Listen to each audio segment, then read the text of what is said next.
Hola, mi nombre es Carlos Ignacio Díaz Salinas.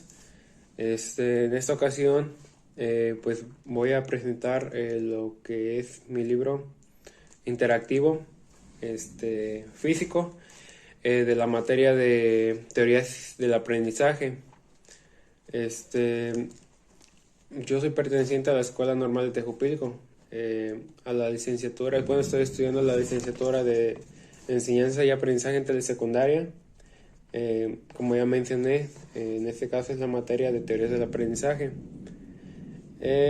Y pues el docente que está impartiendo esta materia es el maestro Bogart Don Juan Hernández. Soy de primer grado, grupo 3. Estoy en este momento en el segundo semestre del ciclo escolar 2021-2022. Pues este libro es la terminación de todo lo que estuvimos viendo en el segundo semestre en esta materia. Bueno, el contexto que les voy a dar de este libro es que son 12 materias, perdón, 12 teorías, que son teorías distintas de cómo el ser humano puede ir aprendiendo, o cómo puede ir adquiriendo nuevos conocimientos. ¿Por qué? Porque cada teoría tiene una manera distinta de cómo ver las cosas. Primeramente, pues este es mi libro. Lo que yo hice para poder terminarlo, y llegar a este resultado, pues fue, le quise dar como que ¿cómo llamarlo? Pues algo, relacionarlo con algo viejo. ¿Por qué? Porque muchas de las teorías que están que hablan, y que están dentro de este compendio, de este libro, pues ya tienen mucho tiempo que se crearon, ¿no? Que tienen muchos años de antigüedad. Entonces yo lo quise relacionar con que muchas de esas teorías ya estaban, pues, ya habían sido creadas o publicadas mucho tiempo atrás.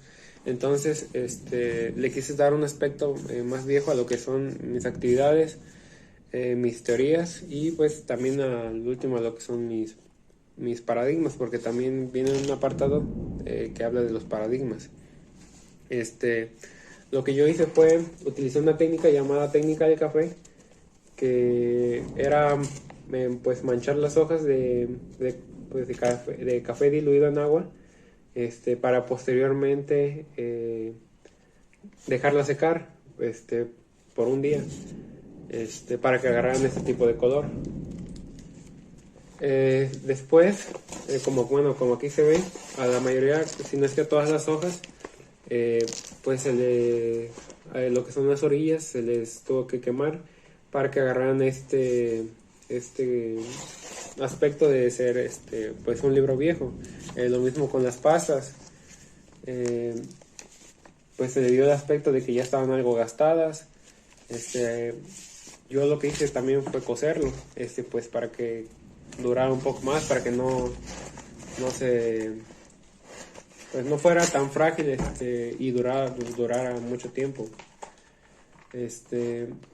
Y pues eso sería todo, presentando lo que es mi libro.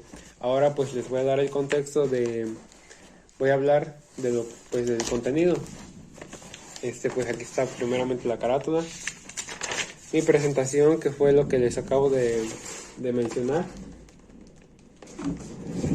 Todo el contexto que ya les di de lo que va a tratar el libro. Y pues empezando, primero, ¿qué es la teoría conductual? Conductuado del conductismo. Esa es la primera teoría que vimos, empezando el semestre. El conductismo. Esa es mi primera hoja de la actividad. ¿Qué es el conductismo?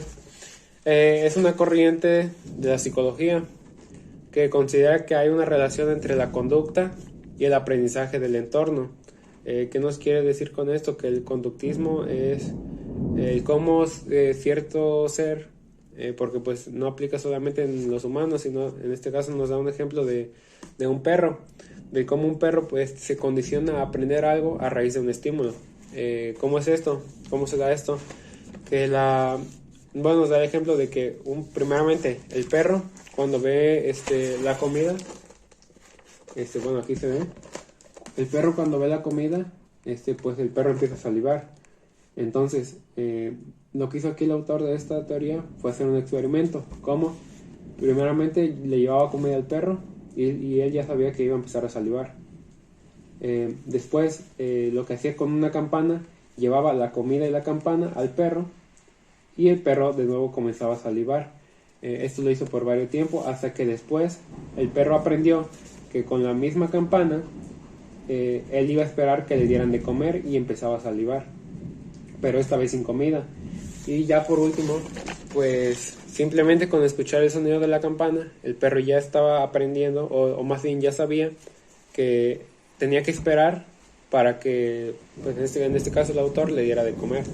Y es así como, pues es un claro ejemplo de cómo se aprende la teoría del conductismo, del condicionamiento que se le tiene que dar a cierto ser para que aprenda algo.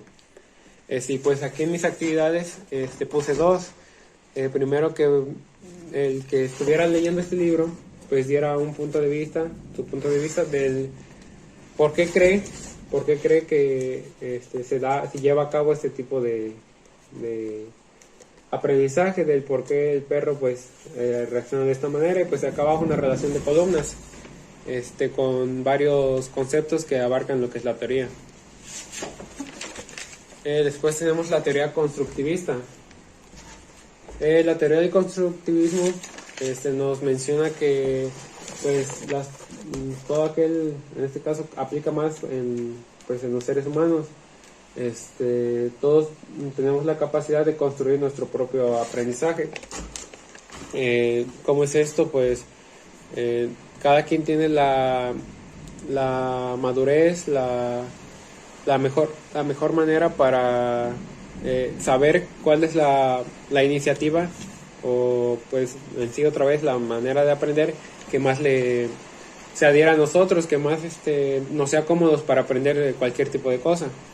El autor principal de esta teoría es Vygotsky, pero pues hay otros tres que también interfieren dentro de ella, pero pues no son tan reconocidos, como es el caso de Kurt Lewin, David Ausubel y Humberto Maturana.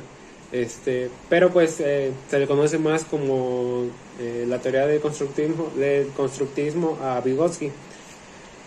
Y la pregunta que muchos se hacen aquí es cómo se llega a construir el conocimiento.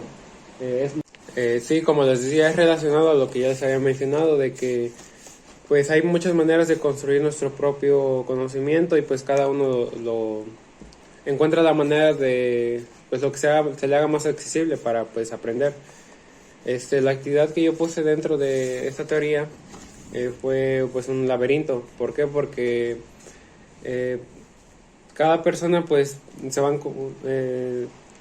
encontrar con este ejemplo, pero pues cada quien va a encontrar la manera más cómoda para él para llegar al final. En este caso pues el punto de inicio es el pirata, y se tiene que llegar al final, al barco. Hay muchas trabas dentro de este laberinto, pero pues cada persona tiene su manera más fácil, el cómo se le haga más cómodo llegar y terminar este laberinto.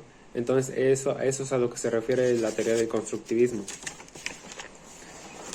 Después tenemos la teoría del cognitivismo o cognitiva. El cognitivismo, esta fue mi hoja de cómo quise explicar esta teoría. La teoría de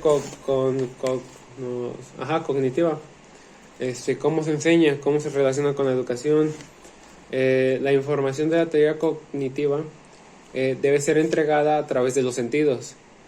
Partiendo de la experimentación, tenemos que experimentar para poder aprender y hacer que esta pose en la memoria a corto, o sea, a raíz de la experimentación tenemos que aprender cosas a corto y a largo plazo,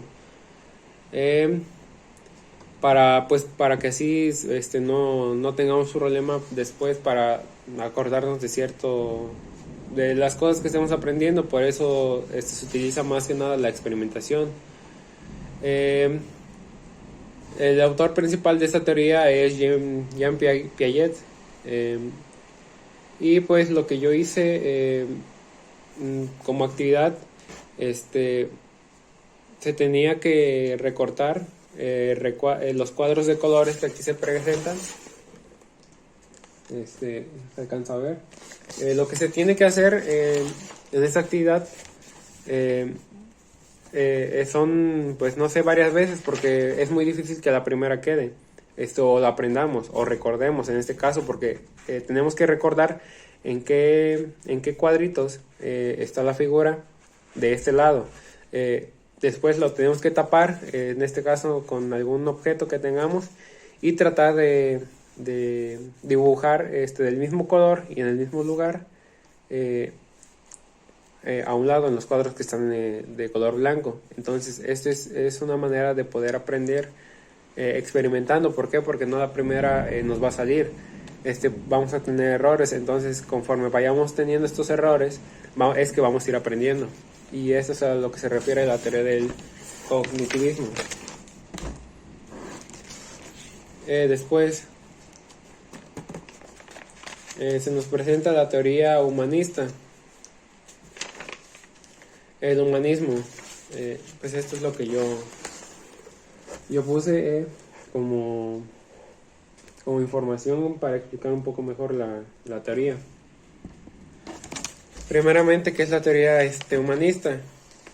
La teoría humanista es una corriente filosófica, educativa y fisiológica que busca que el individuo, las personas, se autorrealicen, tengan un autoconocimiento, aceptándose tal y como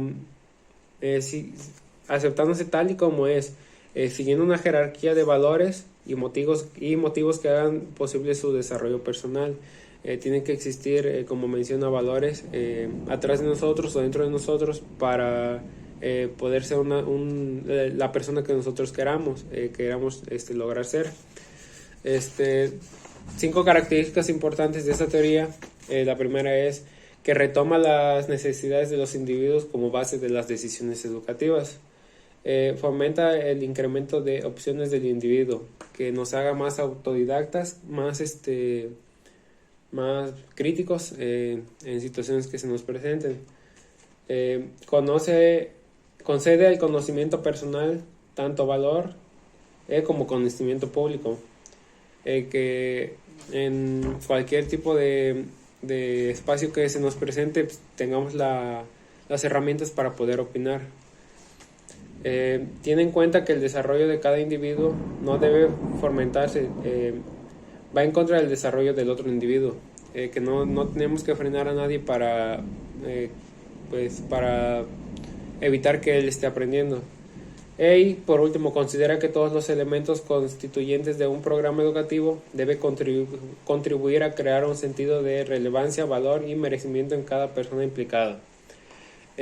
Lo que yo hice como actividad, esta pirámide que se encuentra aquí, pues es muy conocida en esa teoría. Lo que yo hice fue que a raíz de la información que habla dentro de la pirámide, las palabras que están al costado, pues la persona que vaya a querer, se interese en aprender esta teoría, pues la relacione y aprenda qué palabra se relaciona mejor con el significado de esta pirámide. Después se nos presenta la teoría histórico-cultural. ¿De qué nos habla la teoría histórico-cultural? El aporte de esta teoría facilita la aplicación afectiva de todos los factores que intervienen en el comportamiento del infante, en este caso pues los seres humanos, las personas. ¿Cuál es el fin? Logrando incorporar técnicas para agilizar su proceso de aprendizaje, que todas las maneras en que nosotros estemos aprendiendo sean técnicas más autodidactas, más fáciles de aprender, que todo lo que aprendamos pues se nos sea más fácil y no se nos haga estresante. que ocurren a temprana edad. ¿Por qué? Porque a temprana edad es donde, pues todos los seres humanos es donde aprendemos más cosas, es donde estamos experimentando y aprendiendo muchas más cosas. Razón por la cual se busca en esta etapa, que es como ya les había mencionado, en la etapa temprana, pues es la etapa en donde más se debe adquirir conocimiento.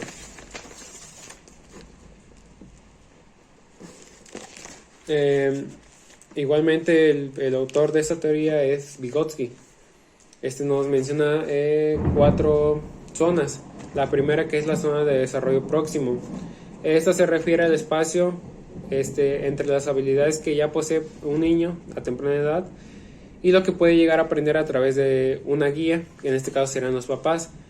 ¿Por qué? Porque los papás son aquellos que están guiando pues desde chiquitos, desde pequeños a los alumnos, perdón, a los niños. ¿Por qué? Porque son sus hijos. Entonces los primeros en enseñarles cosas son los papás. Las zonas de desarrollo real, las habilidades actuales del estudiante. Conforme va creciendo, pues el estudiante va ejerciendo, va adquiriendo habilidades propias. Las zonas de desarrollo próximo, que es en proceso de formación, el aprendizaje guiado y conocimiento socialmente compartido, y cómo se va relacionando con las personas y cómo va adquiriendo su propio conocimiento. Y por último, la zona de desarrollo potencial, que es lo que se presenta más que nada en la adultez.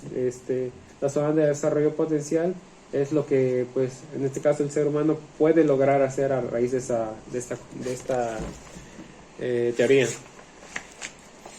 Después se nos presenta la teoría de inteligencias múltiples.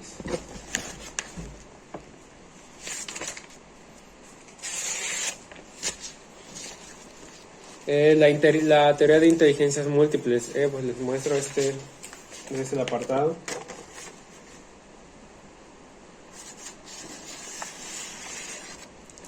Dentro de esa teoría, pues se nos presentan, son 2, 4, 6, 8 tipos de inteligencias, del cómo los seres humanos pueden adquirir aún más conocimientos aplicando cada una de estas. La primera, que es la inteligencia lingüística, que es más que nada el cómo los seres humanos se comunican entre ellos, cómo cada uno aprende mediante el habla.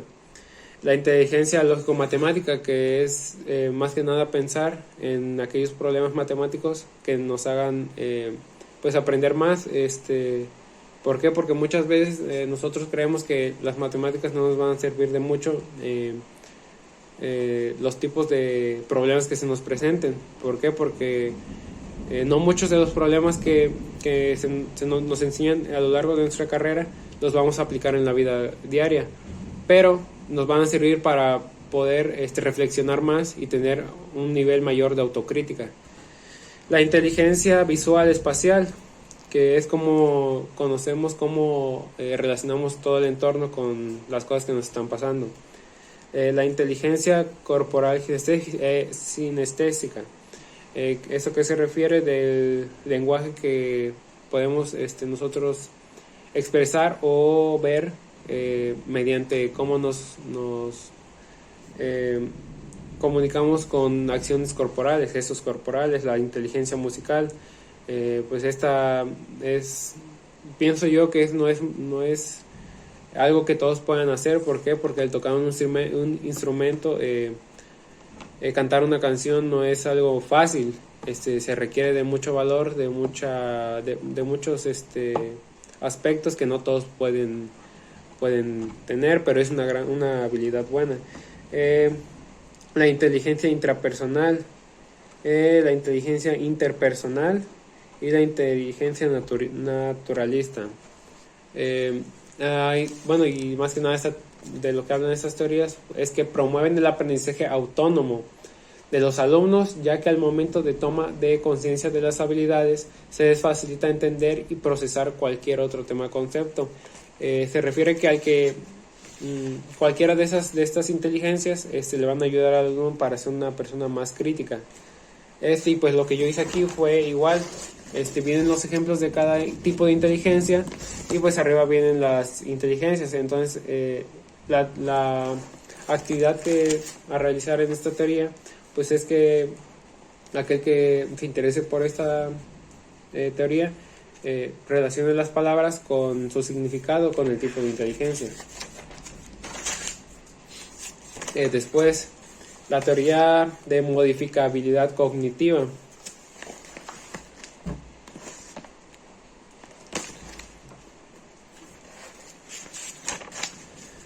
La teoría de modificabilidad cognitiva. El autor de esa teoría es Feuerstein Reuben. Él nació un 21 de agosto de 1921 y falleció el 29 de abril de 2014. Fue un psicólogo rumano. La mayoría de su trabajo fue realizado en Israel. Él era originario de ahí. Respecto al desarrollo psicológico cognitivo. Y pues este es el verdadero autor, el más reconocido de las inteligencias en estados, es decir, no es fija, sino modificable, el tipo de inteligencia. ¿De qué habla esta teoría? Pues habla de que la modificabilidad cognitiva rechaza la concepción del estudiante desde una perspectiva pasiva, lo que visualiza con un enfoque y modificación activo. Por consecuencia, afirma que el individuo es modificable, que que las personas pueden modificar ya sea su aprendizaje, ya sea su manera de pensar, su manera de vestir, a raíz también de muchos estímulos.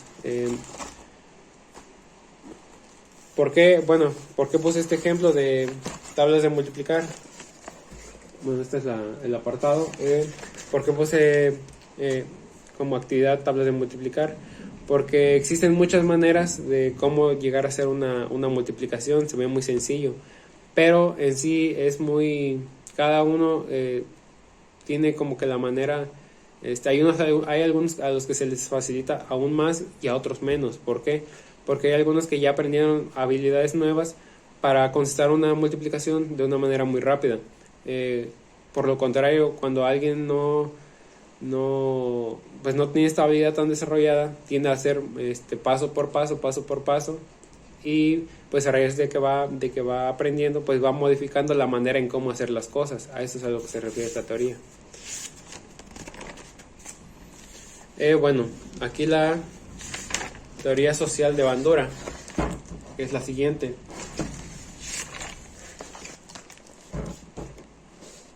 Aquí la teoría social de Bandura. Pues por algo se llama teoría social de Bandura. ¿Por qué? Porque su autor es Albert Bandura. ¿De qué nos habla? Conforme relacionándolo con el aprendizaje, es que el ser humano analiza sus diversas experiencias, conocimientos, puede observar sus ideas, actuar sobre ellas o predecir los acontecimientos a partir de los mismos.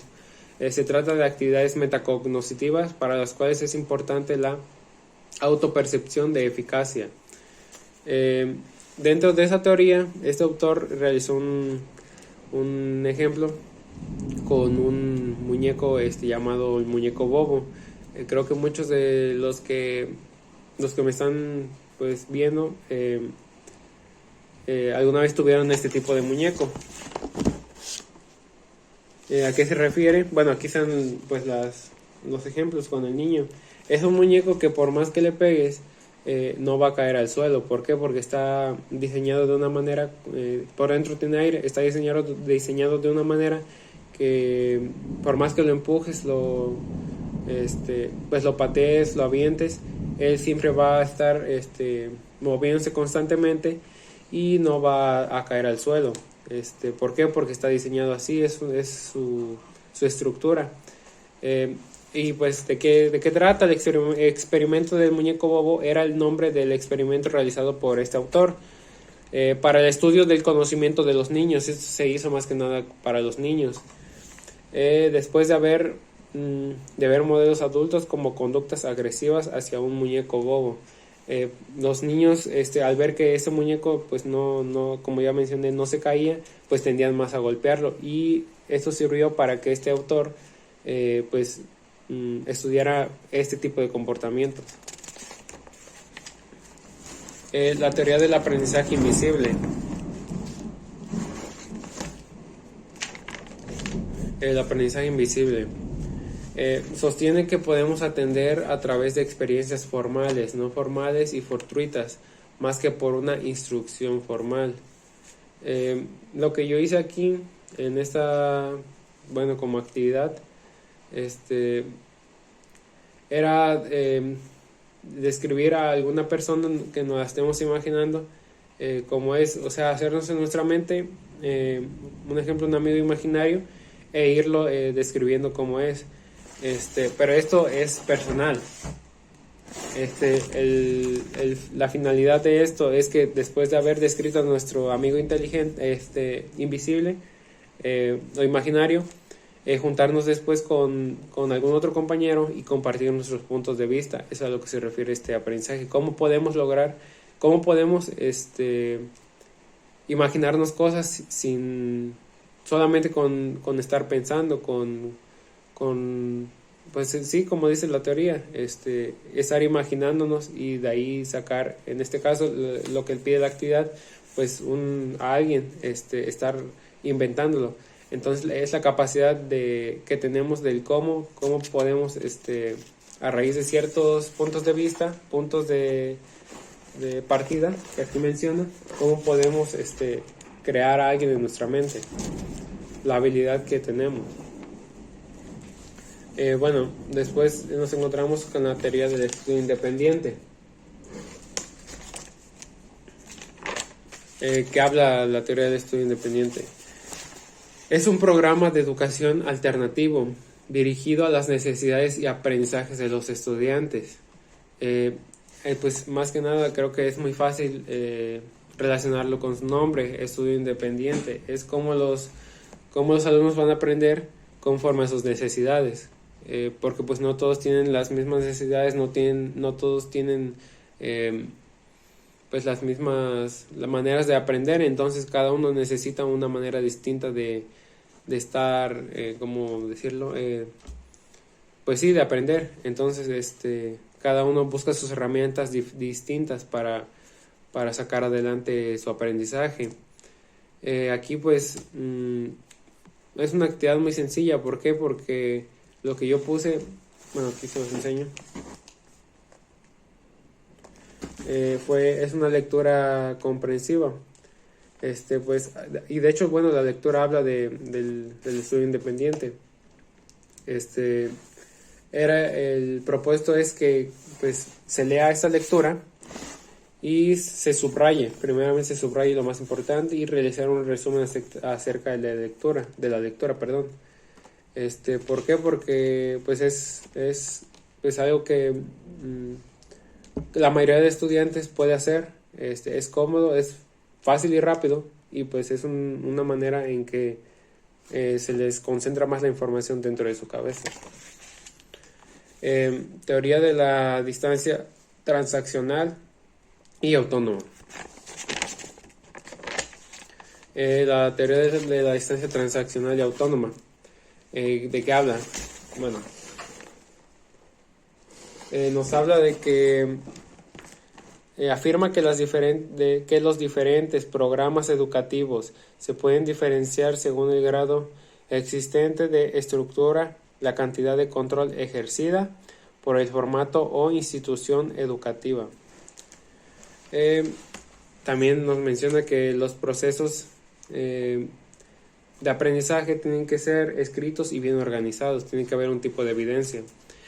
Buscan la autonomía del estudiante casi al 100%, que el estudiante sea autónomo, que no dependa mucho de las personas. Ofrece una autonomía responsable al momento de marcar los objetivos del aprendizaje. Comunicación bidireccional y aprendizaje colaborativo. El aprendizaje futuro partirá de la experiencia conjunta, el trabajo cooperativo y las tecnologías. ¿Esto qué quiere decir? Que el aprendizaje que nosotros vayamos, por decirlo así, regando, compartiendo, pues va a ser a raíz de propias experiencias que vayamos teniendo en el camino. A esto es a lo que se refiere, ser autónomo. Pues con eso se terminaría lo que es pues la explicación de las teorías. Traté de ser lo más breve posible para que pues aquel que esté viendo este video pues se le haga, no se le haga aburrido, y pues no sé, un poco más de su interés, que conozca un poco más de las teorías. Y pues bueno, como aquí ya había mencionado, estas son las evidencias de mis escritos que tuve que realizar a lo largo del semestre para para poder llegar al objetivo de todo esto que les acabo de explicar. Y pues igualmente están en orden como había mencionado, como mencioné lo anterior, el maestro nos pedía carátula, una pequeña, perdón, sí, carátula, un desarrollo, perdón, la introducción, de lo que iba a tratar la teoría, el desarrollo, y por último la conclusión, que era cómo estaba estructurado la manera de entregar estos trabajos. Y pues así, con todas las teorías, también, bueno, aquí termina, aquí empieza la otra, igual, carátula, perdón, carátula,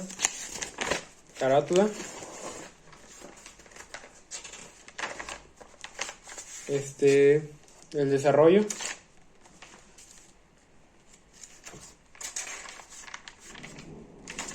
y la conclusión. Y pues así con todas las teorías.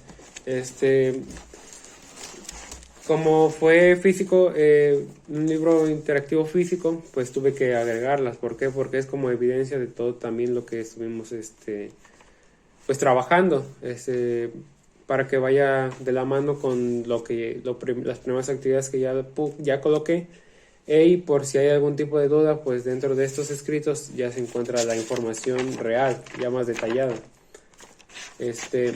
El maestro siempre nos pidió que, como ya mencioné, una carátula, una introducción, desarrollo y una conclusión, pero dentro de todo esto teníamos que poner imágenes también. Esto ¿por qué? Para pues que no se haga tan aburrido a la hora también de leerlo. ¿Por qué? Porque pues una imagen te llama más la atención, te incita a tener más curiosidad sobre el tema, de lo que te puedes ir encontrando conforme vas leyendo.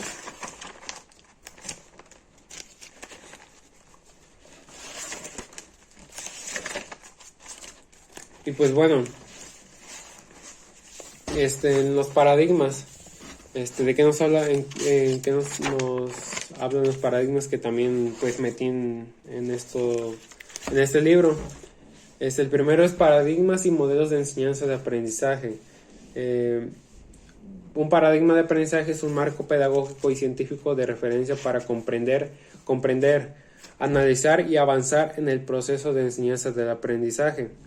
Eso es a lo que se refiere un paradigma de aprendizaje. Es un modelo. Un modelo es un sistema basado en una metodología compuesta de rasgos, estrategias y pautas propias que han sido diseñadas con el objetivo de orientar el proceso de aprendizaje.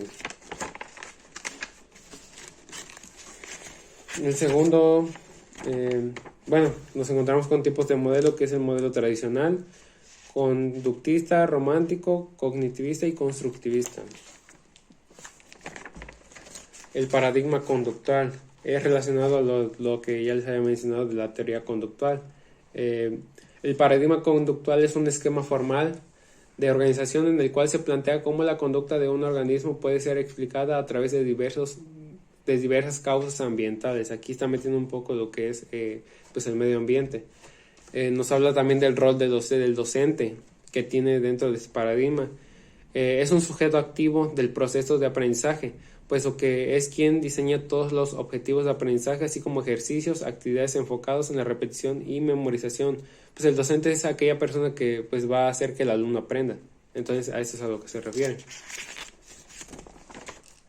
También nos habla de cómo los docentes pues pueden adquirir sus tipos de evaluación, sus maneras de enseñar, y pues todo eso nos va a ayudar a nosotros, como nos estamos preparando, pues para encontrar la mejor manera posible para ayudar a los alumnos. el paradigma cognitivo. El paradigma cognitivo se define como un conjunto de principios teóricos y de principios de programas de investigación relativos al funcionamiento de la mente en general y la adquisición del conocimiento en particular. Aquí se relaciona todo aquello que tiene que ver cómo compartimos nuestro conocimiento con las demás personas y cómo aprendemos nosotros y exhibimos nuestro conocimiento, pero personalmente, lo que se nos ha quedado a nosotros. A esto se refiere este paradigma. El paradigma ecológico contextual. Para este paradigma, los seres humanos no aprenden solos, sino que en las interrelaciones con el grupo y el medio, aprenden con el grupo y el medio, ya que este es el contexto donde se resuelven todos los procesos. ¿Qué quiere decir esto? Que tenemos que estar en un contexto, en este caso, bueno, pongo como ejemplo un salón de clases, un aula de clases. ¿Por qué? Porque no nos podemos quedar en nuestra propia ignorancia de nuestro conocimiento. ¿Por qué? Porque no todo lo que nosotros estamos absorbiendo de información muchas veces es cierta. Entonces, al compartir ideas con las demás personas, nos podemos dar cuenta si de verdad estamos en lo correcto o si otros tienen otro punto de vista y el por qué. Cuestionarnos el porqué de las cosas. A esto también es a lo que se refiere este paradigma. El antepenúltimo, perdón, que es el modelo de aprendizaje y enseñanza. Un modelo de aprendizaje es un sistema basado en una metodología compuesta de rasgos, estrategias y pautas propias que han sido diseñadas con el objetivo de orientar el proceso de aprendizaje. Los modelos de aprendizaje han sido seleccionados gracias a la experiencia, observación del comportamiento humano y animal. Este modelo nos dice que, como dice su nombre, modelo de aprendizaje y enseñanza. Pues va de la mano. El aprendizaje es todo lo que pues nosotros vamos adquiriendo, ¿no? Y la enseñanza, todo aquello que vamos aprendiendo, lo que vamos a compartirlo en este caso, con nuestros alumnos. Todo lo que vayamos absorbiendo, pues va a salir de nosotros de alguna u otra manera, pero de una manera positiva. ¿Por qué? Porque pues vamos a estarlo compartiendo con otras personas. Y no solamente con nuestros alumnos. ¿Por qué? Porque en el ámbito de la docencia nunca se deja de aprender. También con lo que serán nuestros compañeros docentes, directores, con todo aquel que se relacione con la educación, y no tanto en la educación, en nuestra vida diaria. Vamos a compartir conocimientos y puntos de vista. Después, el paradigma del aprendizaje ubicuo. ¿De qué nos habla? El aprendizaje ubicuo podría considerarse un paradigma educativo que está presente en sociedades a las que no se les restringe el conocimiento. Por ello son sociedades informadas, justas y equilibradas, puesto que gozan de las TICs en aulas o en ambientes virtuales. Pues está muy claro este paradigma. ¿Por qué? Porque pues nos habla de que aplica más en sociedades en donde no hay delimitaciones para la educación. Se refiere más a zonas urbanas. ¿Por qué? Porque en las zonas urbanas pues existen muchas maneras de salir adelante, de que los jóvenes estudien. Todo lo contrario en las zonas rurales, que pues las personas tienen la idea de que se tienen que dedicar más al campo. Entonces pues esto tiende como que a no aplicar en este tipo de zonas, sino en aquellas zonas en donde la educación esté más presente. Bueno, aquí se terminan los paradigmas. Aquí concluye lo que es mi libro interactivo de las teorías del aprendizaje. Y pues como conclusión, lo que yo escribí, la conclusión.